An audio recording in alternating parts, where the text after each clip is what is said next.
And there is also another concern for flyers this morning. According to the National Transportation Safety Board, pilot fatigue is one of the most serious safety issues in the air. Yeah, now a new study shows thousands of airline pilots could be making it worse by spending hours just getting to work. CBS News correspondent John Blackstone has that story. Many airline pilots see it as a perk of the job. Since they fly for free, they can live anywhere they want, commuting hundreds, even thousands of miles to start work. The new study by the National Research Council found that 1 in 5 pilots lives more than 750 miles from their airline base. But there's not enough data to know if long commutes leave pilots too fatigued to fly safely.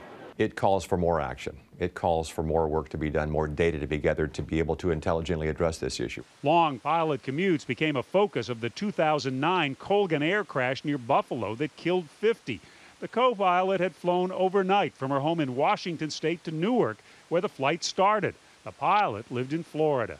There are a lot of commuters in this business, and that doesn't mean that all of these commuters are coming to work fatigued. Retired American Airlines Captain Mark Weiss lived in Washington, D.C., but was based in Chicago. He'd fly in the day before he went to work. I might have to put myself up at a hotel in the area. That comes out of my pocket because it's my choice. Pilots and flight attendants who have a long commute often use a place like this. They call it a crash pad, an apartment where a dozen or more may sleep before starting duty. This crash pad near San Francisco's airport can accommodate as many as 15, with plenty of signs making clear it's a place to rest.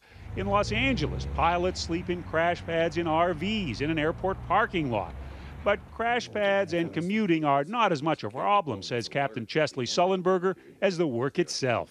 The industry has changed. Our days are longer. We fly more hours per day. We may fly an early schedule one day and a late schedule the next.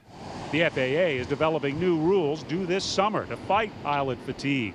But airlines have complained that giving pilots more time to rest will make flying more expensive. John Blackstone, CBS News, San Francisco.